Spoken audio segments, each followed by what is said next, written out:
Assalamualaikum warahmatullahi wabarakatuh.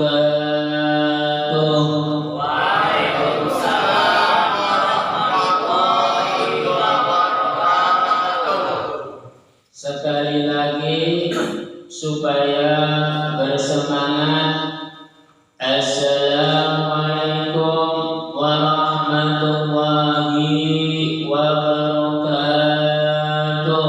Waalaikumsalam warahmatullahi wabarakatuh.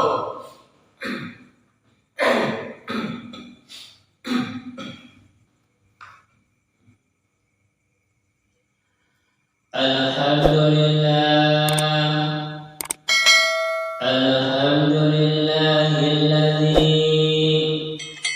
wassalatu wassalamun asrafil minal anbiya'i wal mursalin wal awliya'i wassuhada'i wassalihin. Innallaha wa malaikatahu yusalluna 'alan nabi.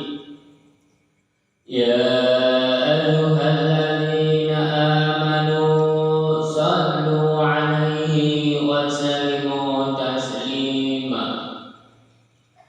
Allahumma sholli 'ala sayyidina Muhammad wa ala ali sayyidina Muhammad.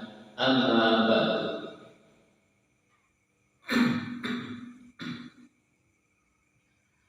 Para bapak dan para saudara-saudara yang saya hormati, puji syukur alhamdulillah Allah telah melimpahkan rahmatnya dan hidayahnya kepada kita semua, dikasih kesehatan dan umur panjang, sehingga kita bisa berkumpul bertatap muka atau berwajah pada malam hari ini. Marilah kita bersama-sama bersolawat serta salam kepada junjungan Nabi kita Muhammad sallallahu alaihi wasallam. Marilah kita bersama-sama tingkatkan keimanan kita kepada Allah Subhanahu wa ta'ala. Marilah kita bersama-sama belajar pengawasan pada malam hari ini. Marilah kita bersama-sama belajar untuk menuntut ilmu buat bekal besok dan sekarang. Karena belajar ilmu itu penting buat kehidupan sehari-hari dan buat bekal besok di hari nanti. Karena ilmu-ilmu itu banyak tingkatannya. Karena ilmu itu dibutuhkan oleh seluruh makhluk-makhluk, khususnya manusia. Karena ilmu ini bisa menghidupkan umat manusia. Karena tanpa ilmu itu umat manusia entar bingung untuk mencari kehidupan sehari-harinya. Karena tentang ilmu itu bermacam-macam. Ada ilmu perdagangan, ada ilmu kerajinan, ada ilmu kepandaian, ada ilmu pendidikan. Singkat cerita, ilmu dan keilmuan itu harus dijadikan satu. Kalau ilmu cuma satu, kalau keilmuan itu banyak, tidak terhitung oleh siapapun. Yang bisa menghitung tentang keilmuan itu hanya Sang Pencipta, yaitu Gusti Allah. Marilah kita bersama-sama pada malam hari ini belajar untuk mendapatkan ilmu-ilmu di dalam pengawasan malam hari ini. Minggu yang lalu udah nyampai ke surat Al-Kautsar ayat 2. Sekarang dilanjutkan ke ayat 3 di dalam surat Al-Kautsar.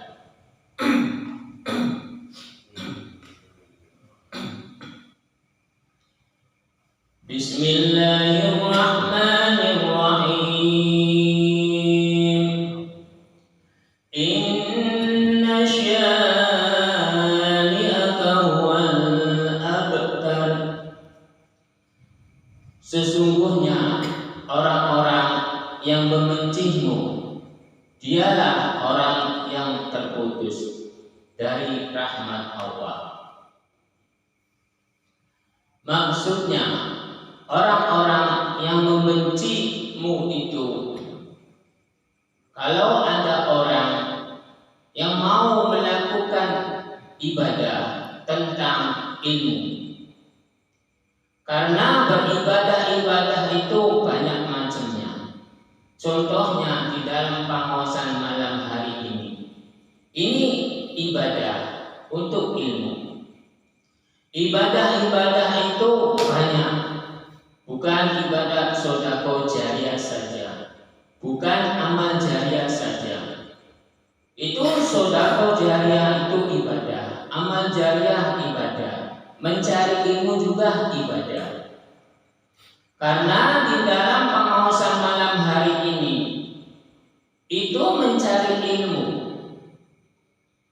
Kalau ada orang, sesungguhnya orang-orang yang membencimu, dialah orang yang terputus dari rahmat Allah. Maksudnya, kalau ada orang yang menghina, yang melecehkan tentang orang-orang yang mencari ilmu di dalam pengawasan malam hari ini, terputuslah rahmat dari Allah. Karena rahmat dari Allah itu banyak macam ragamnya. Tentang keilmuan ini di dalam pengawasan malam hari ini rahmat dari Allah. Karena tadinya tidak tahu lalu tahu, tadinya tidak mengerti tentang halal atau haramnya, lalu jadi mengerti, itu ilmu. Jadi pengetahuan di dalam surat Al-Kautsar ayat 3 ini, bila ada seseorang yang menghina atau yang melecehkan tentang pengawasan malam hari ini, berarti manusia itu telah terputus rahmatnya dari Allah. Karena orang yang membenci orang yang sedang mencari ilmu itu ilmu apa saja. Kalau di dalam pengawasan ini ilmu tentang agama dan ilmu batiniah. Karena di malam hari ini menceritakan tentang ilmu agama dan ilmu batiniah. Ilmu batiniah itu buat besok, entar buat bekal di hari nanti.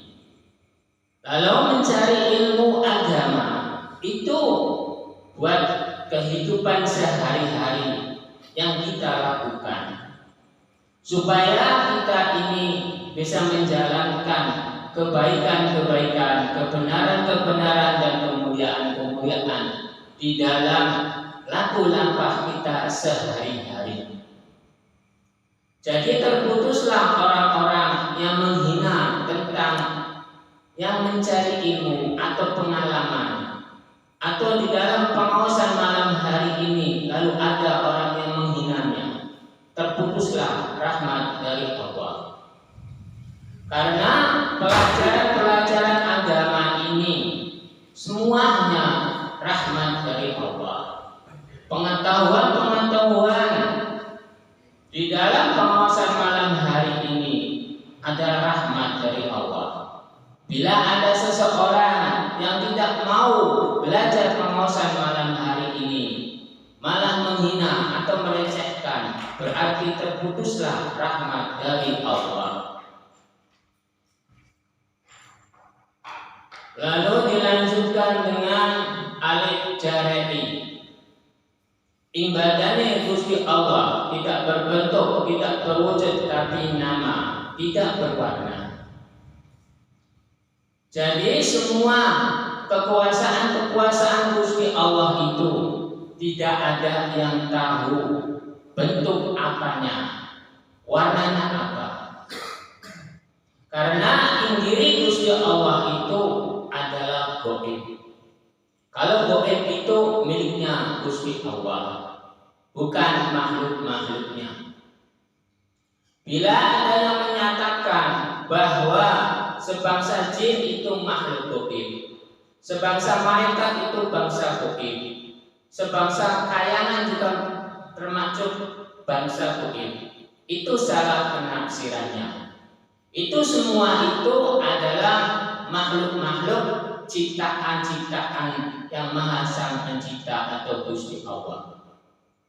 Yang memiliki nama gaib itu adalah Gusti Allah atau Sang Pencipta atau Ingustine. Itu yang dinamakan gaib. Gaib itu miliknya Sang Pencipta atau Gusti Allah atau Ingustine, bukan makhluk-makhluk yang diciptakannya. Kalau sebangsa jin itu makhluknya ciptaan Sang Pencipta. Malaikat juga makhluk ciptaan Sang Pencipta. Lalu makhluk-makhluk kayangan-kayangan itu semuanya makhluk ciptaan-ciptaan Sang Pencipta atau Gusti Allah. Jadi kekuasaan Gusti Allah itu semuanya adalah gaib. Cuman adanya ing rasa. Kekuasaan Gusti Allah itu atau Sang Pencipta atau Ingustine, semuanya adanya ing rasa. Ing rasa ing diri manusia. Bila ingin merasakan tentang rasanya Sang Maha Sang Pencipta, itu tidak ada bentuknya, tidak ada wujudnya, tidak ada warnanya. Contohnya memakan cabai.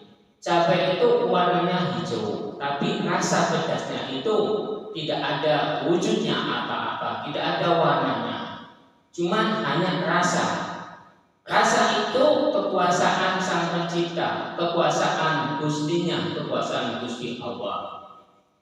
Lalu gula itu sama, rasanya manis, cuman bentuk manisnya itu tidak ada yang tahu warnanya apa, bentuknya apa.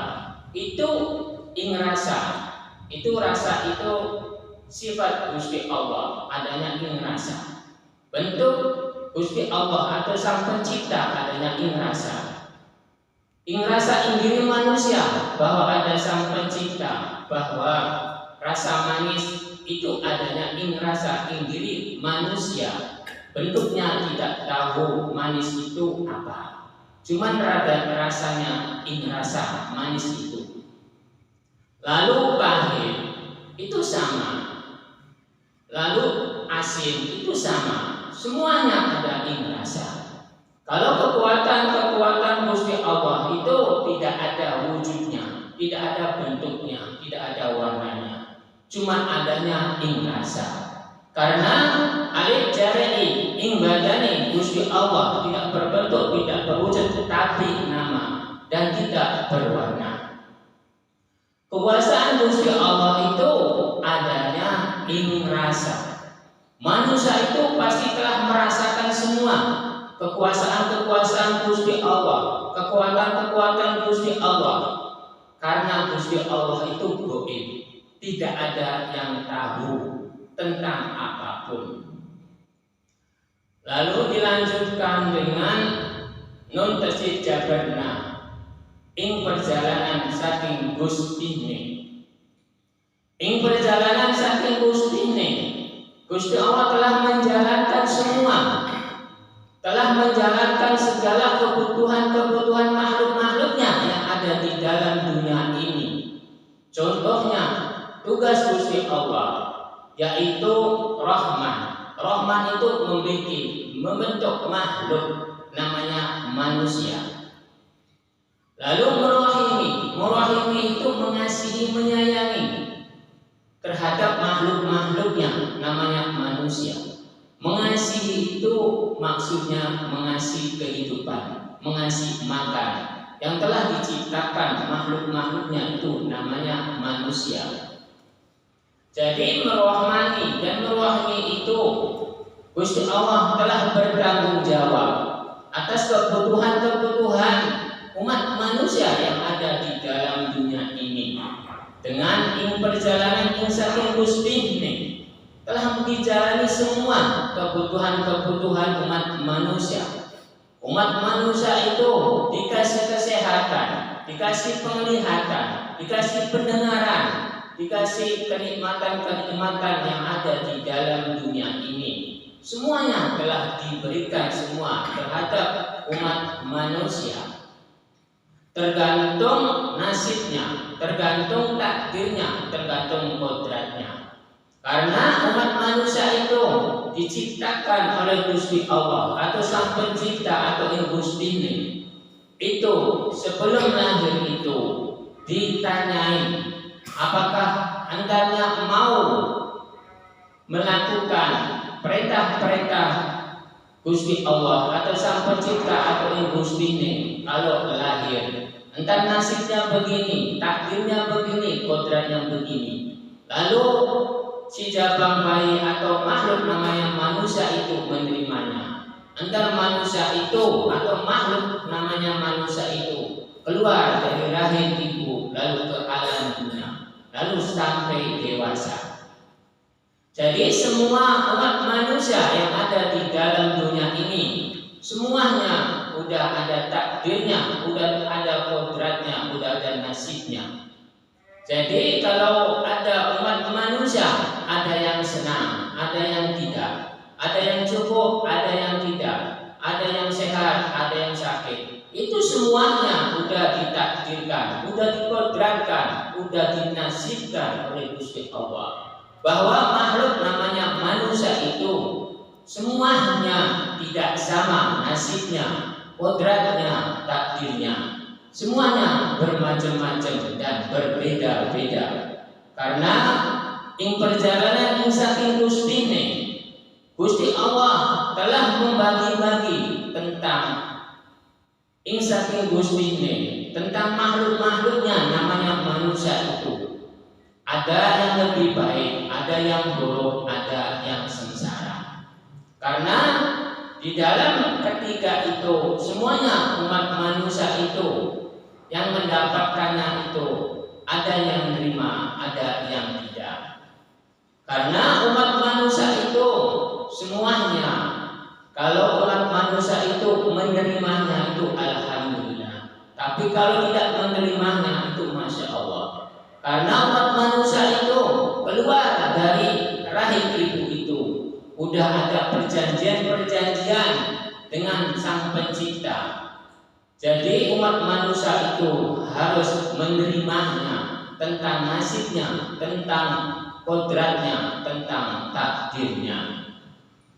Lalu dilanjutkan dengan Shin Jabar Syah, ing satuhune perbuatane. Ing satuhune perbuatane itu tergantung umat manusianya menjalankannya yang mana, baik atau yang buruk. Itu tergantung umat manusianya menjalankannya yang mana. Karena Gusti Allah itu tergantung umat manusianya menjalankannya baik atau buruk terhadap umat manusianya itu sendiri. Karena nasibnya itu ditentukan oleh dirinya itu sendiri, bukan oleh orang lain, bukan oleh Sang Pencipta. Karena nasib itu bisa dirubah kalau manusianya itu mau merubah. Kalau takdirnya atau kodratnya itu tidak bisa dirubah. Karena kalau takdirnya itu udah nyata, Kalau kodratnya itu udah nyata, kalau nasib itu masih berjalan. Jadi umat manusia itu harus merubahnya, dirinya itu sendiri. Bila ingin nasibnya itu berubah di dalam perjalanannya, karena di dalam Shinja Bersya Insa Tuhune perbuatannya. Jadi Insa Tuhune perbuatannya umat manusia itu tergantung umat manusianya perbuatannya bagaimana. Apakah ingin berubah nasibnya atau tidak, tergantung umat manusianya itu sendiri. Lalu dilanjutkan dengan Nun jareni ing kekuasaan Gustine. Ing kekuasaan Gustine itu seluruh makhluk-makhluk yang ada di dalam dunia itu semuanya kekuasaan ing Gustine. Ing Gustine itu sang pencipta itu Gusti Allah. Jadi seluruh makhluk itu kekuasaan ing Gustine. Karena di dalam Rabbil Alamina itu ingkang mengarani wong alam kabeh. Yang mengarani wong alam kabeh itu ya Gusti Allah atau sang pencipta atau ing Gustine. Jadi yang mengarani wong alam kabeh itu Gusti Allah atau sang pencipta atau ing Gustine. Jadi seluruh makhluk yang ada di dalam dunia dan alam semesta itu kekuasaan ing saking Gustine. Jadi umat manusia atau seluruh makhluk-makhluk namanya makhluk itu di bawah aturan, di bawah naungan ing saking Gustine atau sang pencipta atau Gusti Allah. Lalu dilanjutkan dengan amjaja berkah ing atase Gusti. Ing atase Gusti itu Gusti Allah telah memerintahkan terhadap utusan-utusannya, yaitu seorang nabi-nabi. Nabi-nabi itu mengikuti perintah-perintah dari Gusti Allah atau sang pencipta atau ing Gustine. Disuruh mensiarkan kebaikan-kebaikan di dalam dunia ini. Jadi ing saking Gustine itu memerintahkan terhadap utusan-utusannya, yaitu nabi-nabi yang pertama kalinya. Jadi ing atase Gusti itu seorang nabi mempunyai atasannya, yaitu Gusti Allah atau sang pencipta atau ing Gustine. Lalu dilanjutkan dengan kabja berkah pembuka. Gusti Allah telah mengungkapkan terhadap seluruh makhluk-makhluknya, khususnya manusia. Manusia itu mempunyai pembuka hati, pembuka pikiran, pembuka perjalanan. Karena umat manusia itu harus dibukakan pikirannya, harus dibukakan hatinya, harus dibukakan perjalanannya. Karena pikiran itu ada yang baik, ada yang buruk. Hati juga ada yang baik, ada yang buruk. Perjalanan juga ada yang baik, ada yang buruk. Jadi Gusti Allah telah membukakan terhadap makhluk-makhluknya khususnya.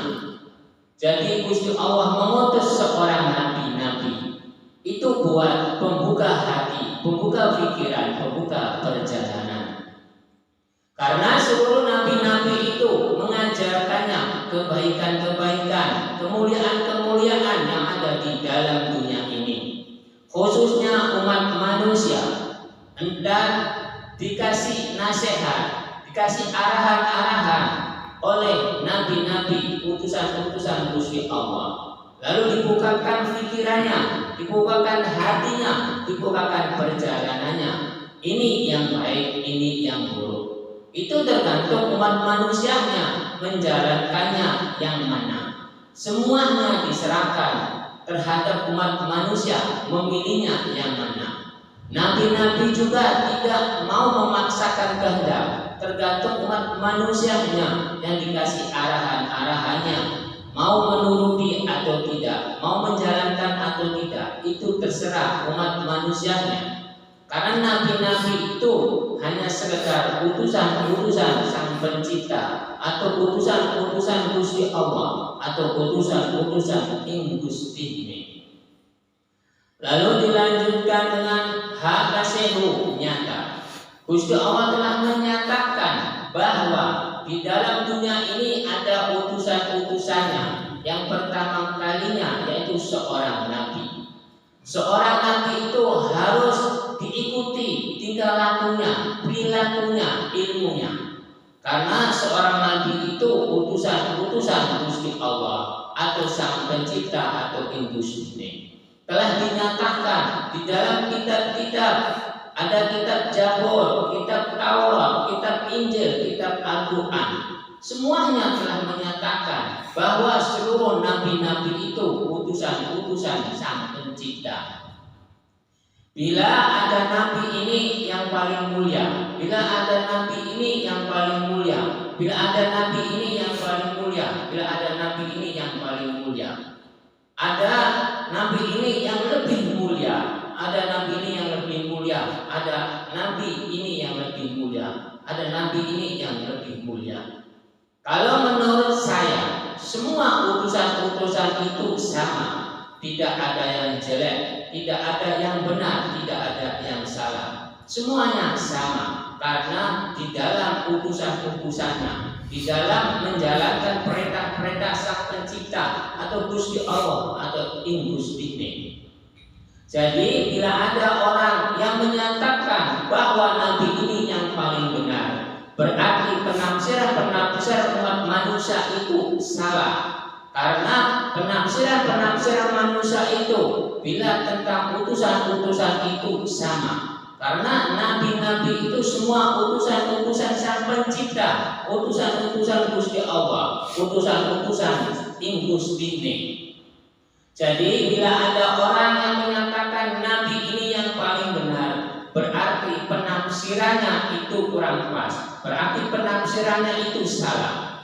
Karena seluruh nabi itu semuanya mensiarkan kebaikan-kebaikan, mensiarkan kemuliaan-kemuliaan di dalam perintah-perintah dari Gusti Allah atau Indus ini atau Sang Pencipta. Jadi seluruh nabi-nabi itu semuanya baik, tidak ada yang salah. Karena menjalankan perintah-perintah, menjalankan utusan-utusan dari Gusti Allah atau Sang Pencipta atau Indus ini. Namanya utusan-utusan Sang Pencipta atau Gusti atau Gusti Allah itu lebih baik, lebih mulia, lebih bagus daripada kita semua. Lalu dilanjutkan dengan wawu jabarwa, maknanya lingkungan. Lingkungan umat manusia itu tergantung umat manusia. Karena seorang nabi pun manusia, seorang sahabat manusia, seorang para aulia manusia, seorang para wali juga manusia, seorang orang awam juga manusia, seorang para alim ulama juga manusia, seorang ustaz juga manusia. Jadi lingkungan umat manusia itu berbeda-beda derajatnya atau derajatnya. Kalau orang awam itu cuman hanya bisa menjalankannya. Kalau para nabi, para aulia atau para sahabat atau para wali atau para kiai atau para ustaz itu menjalankan utusan-utusan yang diperintahkannya untuk disiarkan kebaikan-kebaikan, kemuliaan-kemuliaan di dalam hidupnya, di dalam perjalanannya. Kalau dulu itu seorang nabi mensiarkan kebaikan dan kemuliaan, para sahabat juga mensiarkan kebaikan kemuliaan, para aulia atau para syekh itu mensiarkan kebaikan dan kemuliaan, para alim ulama dulu juga mensiarkan kebaikan dan kemuliaan, para wali juga mensiarkan kebaikan dan kemuliaan, para ustaz juga mensiarkan kebaikan dan kemuliaan. Tapi zaman-zaman sekarang itu lain lagi. Seorang habaib, seorang alim ulama, seorang kiai atau seorang ustaz itu salah jalan. Kebanyakannya zaman-zaman sekarang suka mencaci, suka mencemoohkan, suka menjelek-jelekan aibnya, karena aibnya itu dari agamanya sendiri, dari kaumnya sendiri, dari para sahabatnya sendiri.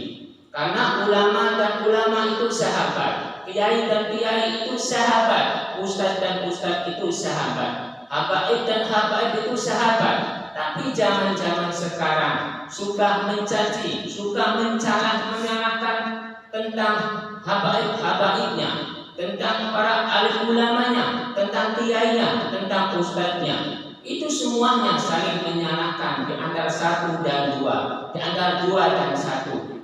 Itu semuanya dijalankan pada hari ini, tahun ini, bulan ini. Banyak yang terjadi tentang itu.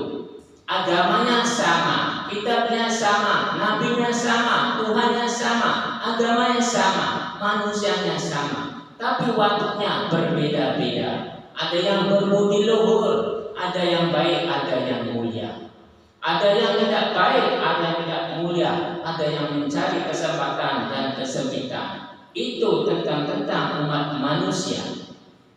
Jadi janganlah melakukan tentang itu, karena di dalam lingkungan, di dalam bawa jabarwah, lingkungan seorang nabi itu baik, lingkungan para sahabat itu baik, lingkungan para aulia itu baik, lingkungan para wali itu baik, lingkungan para alim ulama itu baik, lingkungan para kiai itu baik, lingkungan para ustadz itu baik, lingkungan orang awam juga baik.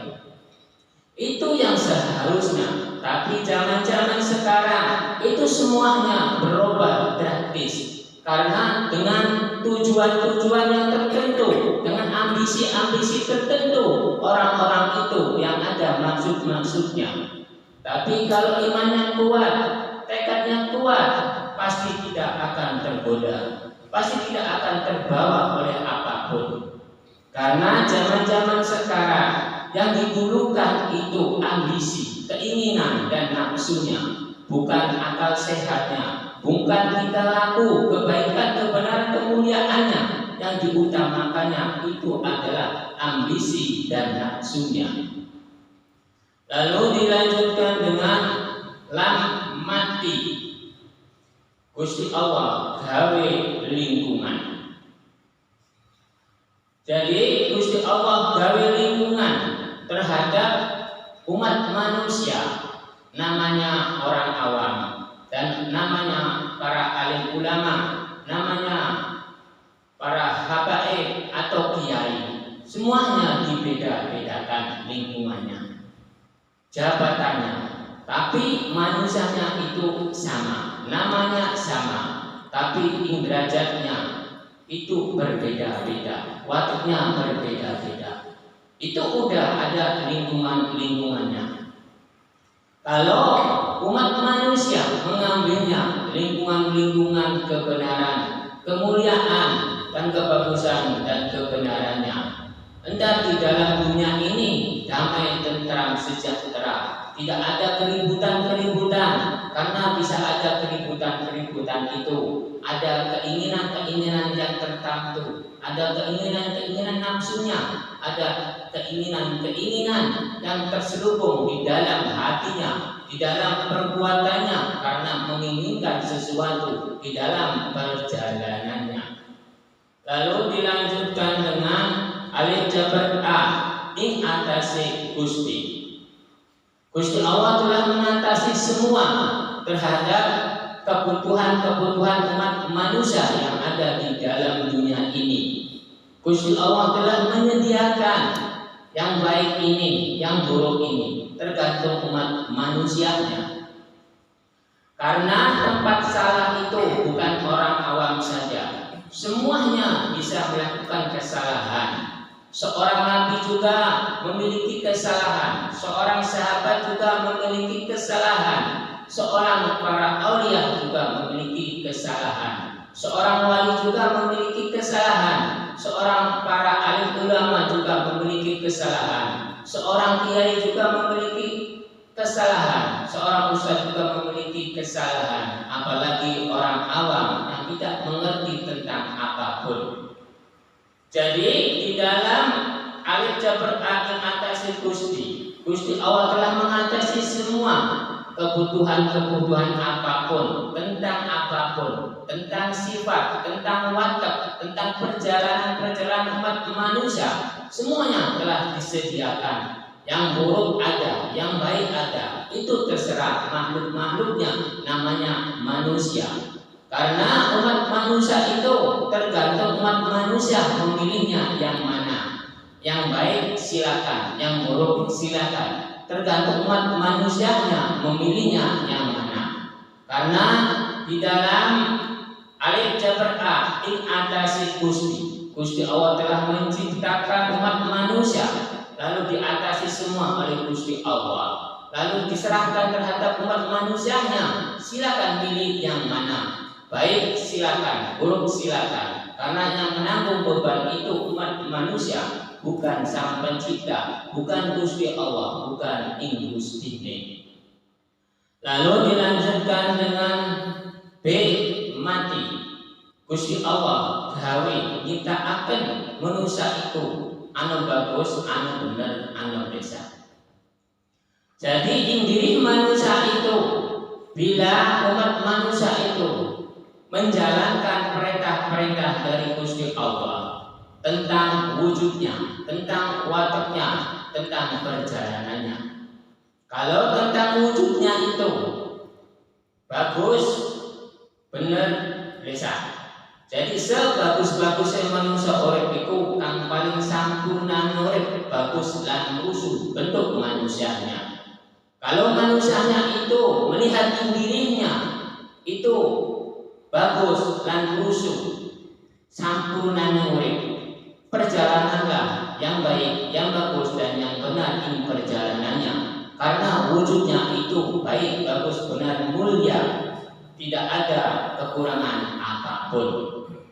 Lalu dilanjutkan anu benar, berarti manusia hidup itu benar, maknanya benar in wujudnya. Jadi bentuknya pas-pasan bentuk manusianya, tidak ada kekurangan apapun.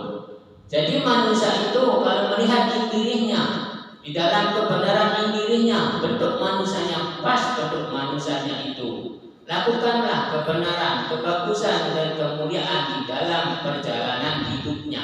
Karena dirinya itu pas dan benar. Bila manusia menjalankannya anu desa itu maksudnya dirinya bentuknya itu desa. Ada kekurangannya. Manusia hidup itu, umat manusianya itu menjalankannya. Bila dirinya itu ada kekurangan, lalu manusia itu menjalankannya kekurangan-kekurangan itu, berarti umat manusia itu masih kurang pas di dalam perjalanannya. Karena diri manusia itu udah ditakdirkan, udah dikodratkan bahwa nasib saya ini seperti ini. Tentang wujudnya ini kurang, ada kekurangannya. Berarti manusia itu jangan melakukan kekurangan-kekurangan itu. Umat manusia itu bagusnya, bila wujudnya kurang, melakukanlah kelebihan-kelebihan, kebaikan-kebaikan, kemuliaan-kemuliaan, kebagusan-kebagusan di dalam dunianya, di dalam perjalanannya. Karena wujudnya kurang, harus lebih melakukannya. Jangan kekurangan-kekurangan, kejelekan-kejelekan yang dilakukannya. Karena bila manusianya wujudnya kurang, lalu melakukan kekurangannya itu, berarti umat manusia itu kurang baik, kurang bagus, kurang benar di perjalanannya. Alangkah baiknya, alangkah bagusnya menjalankannya, yaitu kemuliaan-kemuliaan, kebenaran-kebenaran, kebagusan-kebagusan. Memang jasadnya, tubuhnya ini ada kekurangannya, ada yang kurang pasnya, tapi menjalankannya jangan mengikuti wujudnya. Ikutilah yang mulianya, yang baiknya, yang bagusnya di dalam perjalanannya. Lalu dilanjutkan dengan T jabarta, tuntunan ne menusane. Tuntunan manusianya itu tergantung umat manusianya menjalankannya yang mana. Tuntunan-tuntunan di dalam dunia ini banyak tidak terhitung.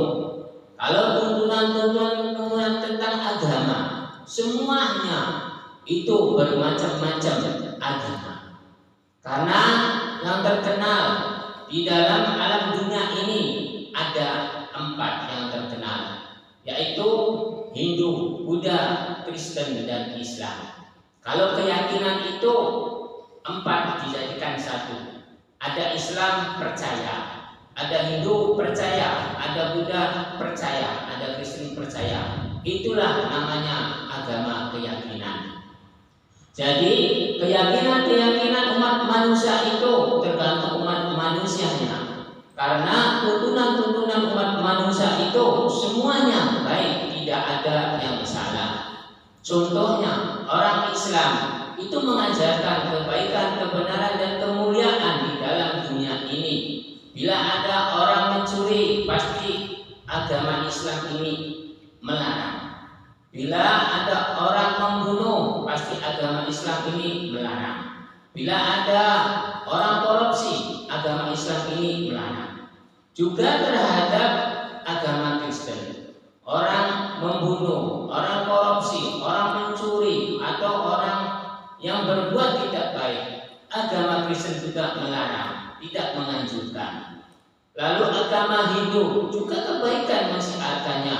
Kalau ada orang berbuat jahat, itu dilarang. Kalau ada orang berbuat tentang mencuri atau korupsi, itu melarang. Semuanya perbuatan jelek itu di dalam agama apapun pasti melarang. Lalu agama Buddha juga melarang tentang perbuatan kejelekan di dalam dunia ini. Contohnya memperkosa, merampok, membunuh, dan korupsi. Semuanya dilarang oleh agama Buddha ini. Lalu agama keyakinan juga melarang tentang yang merugikan orang, yang menyakiti orang. Semuanya melarang. Jadi seluruh keyakinan, seluruh agama-agama yang ada di dalam dunia ini, semuanya menganjurkannya kebaikan, kebenaran, dan kemuliaan. Bila ada orang yang menyatakan bahwa yang paling diterima oleh Sang Pencipta atau Gusti Allah atau Sang Pencipta, yang diterima itu hanya Islam saja oleh Sang Pencipta, berarti umat manusia itu salah menafsirkan. Karena orang Islam juga umat manusia yang memegangnya, Hindu juga umat manusia, Kristen juga umat manusia. Hindu, Buddha, Kristen, keyakinan juga umat manusia yang memegangnya. Jadi agama-agama itu semuanya yang memegangnya umat manusia. Bila ada yang menyatakan bahwa Islam saja yang paling diterima oleh Sang Pencipta atau Gusti Allah atau Gusti ini, berarti penafsirannya itu kurang pas. Karena yang diridhoi itu semuanya diridhoi. Kalau diridhoi itu mendirikan. Semuanya Hindu, Kristen, Buddha, keyakinan, Islam itu berdiri semenjak dahulu sampai sekarang. Bila masih berdiri berarti diridhoi oleh Sang Pencipta atau Gusti Allah atau Gusti ini.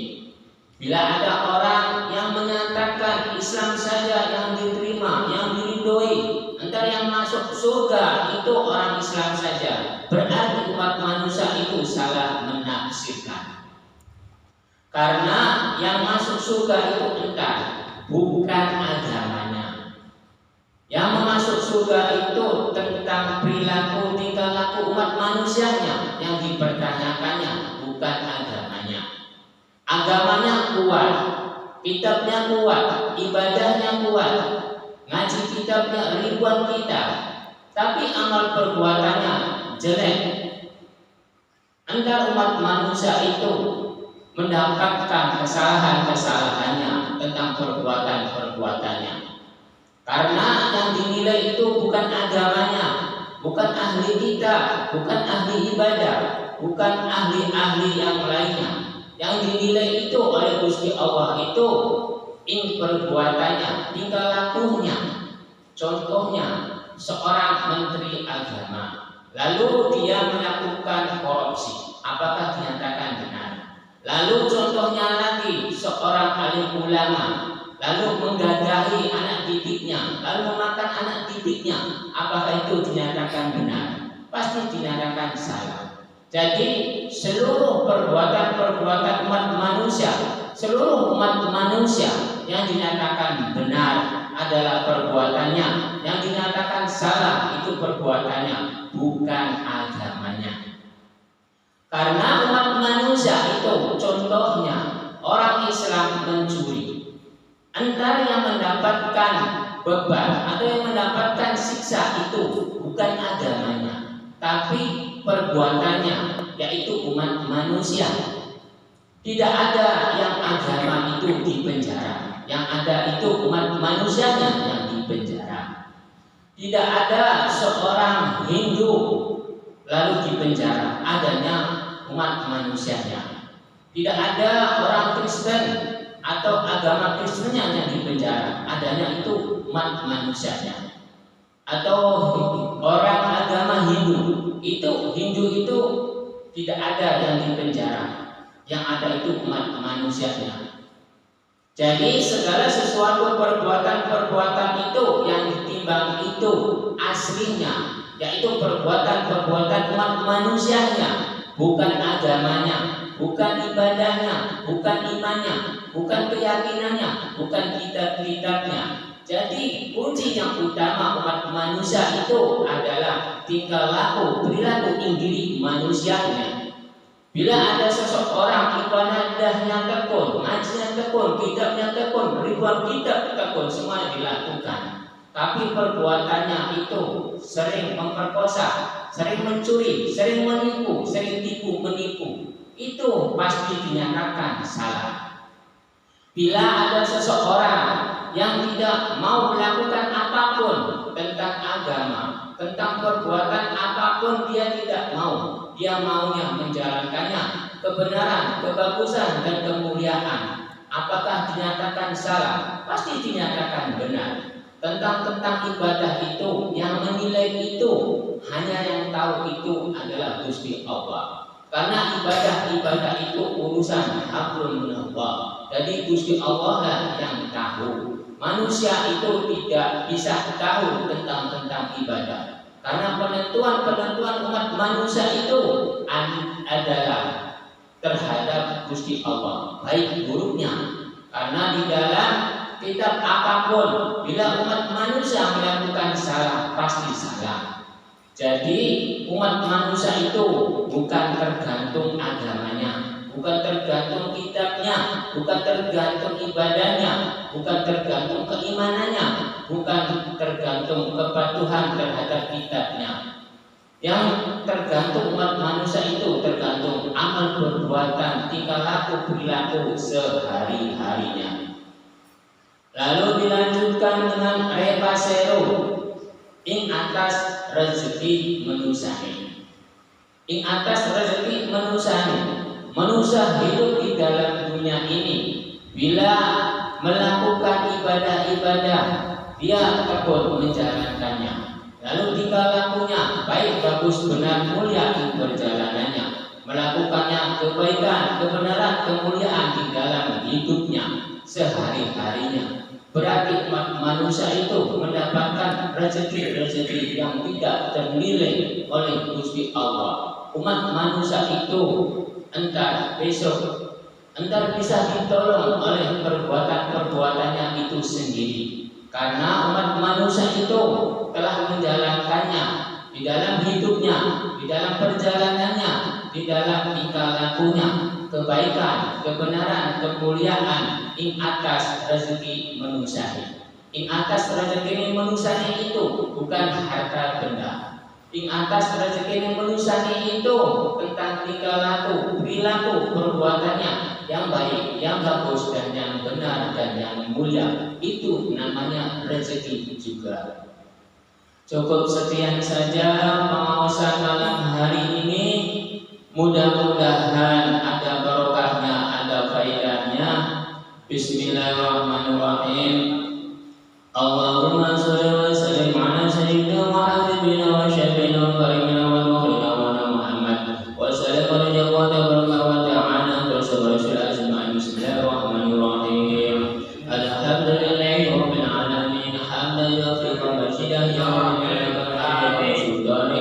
Allah